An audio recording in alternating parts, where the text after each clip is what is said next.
नमस्ते। कैसे हैं आप सब? स्वागत है आप सबका हमारे YouTube चैनल पर एक बार फिर से। तो कल हम पढ़ रहे थे शिव पुराण के कैलाश खंड का एक बहुत ही रोचक अध्याय, जिसमें हमने पढ़ा कि वामदेव कैसे जन्म लिया और वामदेव ने कैसे स्कंद यानी कि कार्तिकेय की पूजा की। तो चलिए हम पढ़ते हैं उसी अध्याय का पूर्ण भाग।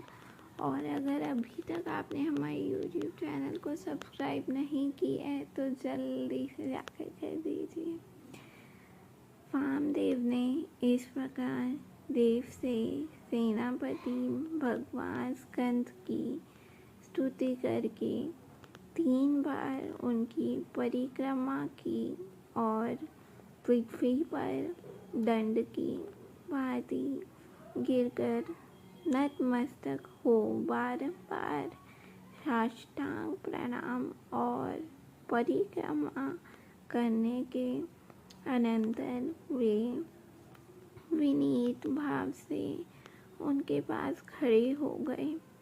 वामदेव जी के द्वारा किए गए इस परमार्थपूर्ण स्रोत को सुनकर महेश्वरपुर भगवान स्कंद बड़े प्रसन्न हुए। इस समय वे महासेना वामदेव जी से बोले, मुने, मैं तुम्हारी की हुई पूजा स्तुति और भक्ति से तुम पर बहुत प्रसन्न हूँ। तुम्हारा कल्याण हो। आज मैं तुम्हारा कौन सा प्रिय कार्य सिद्ध करूं? तुम योगियों में प्रधान, सर्वथा परिपूर्ण और निष्प्रिय हो।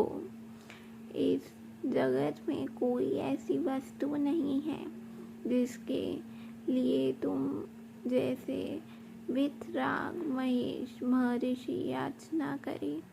तथापि धर्म की रक्षा और संपूर्ण जगत पर अनुग्रह करने के लिए तुम जैसे साधु संत भूतल पर विचरते रहते हैं।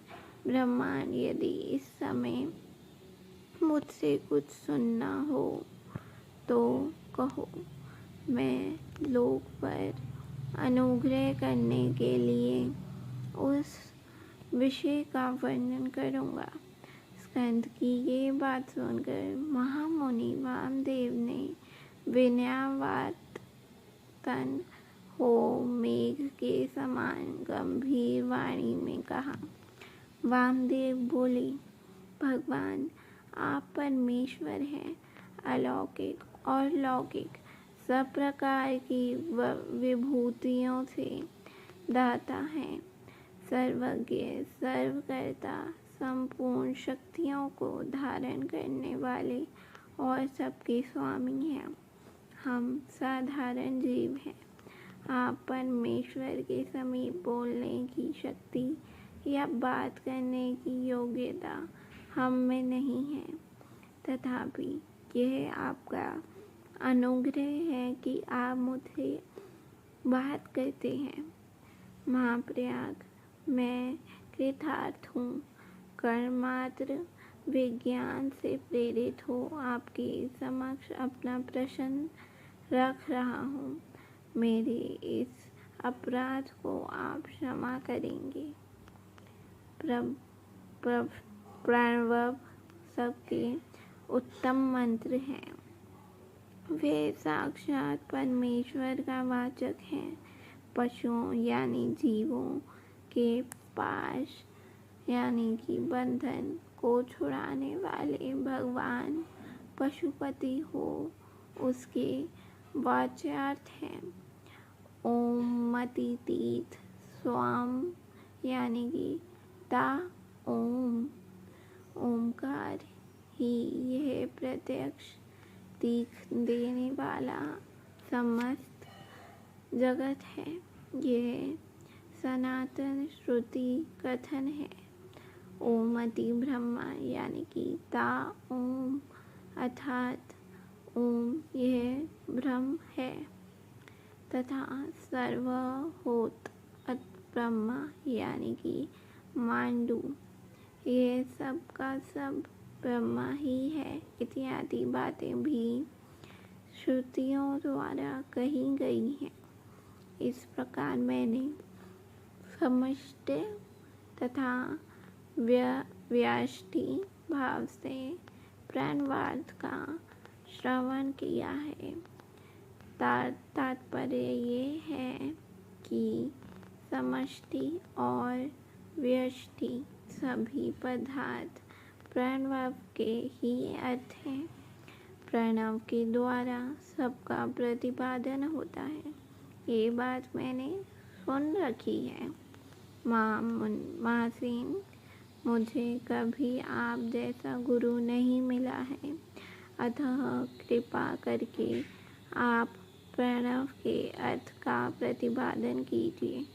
उपदेश की विधि से तथा सदाचार परमात्मा को ध्यान में रखकर आप हमें प्राणवाद का उपदेश दें।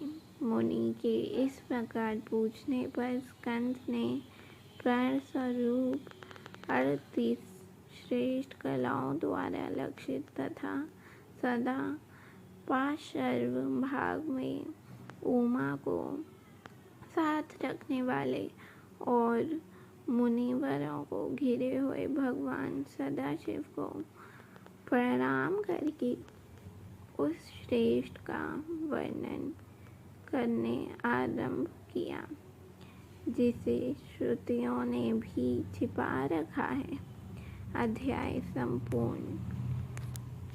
चलिए कल हम पढ़ेंगे एक नया अध्याय जिसका नाम है प्रणव के वाच्यार्थ रूप सदाशिव के स्वरूप का ध्यान, व्याध श्रम धर्म के पालन का महत्व, ज्ञानमयी पूजा, संन्यास के पूर्वार्थभूत दंडी श्राद्ध एवं ब्रह्म यज्ञ आदि का वर्णन।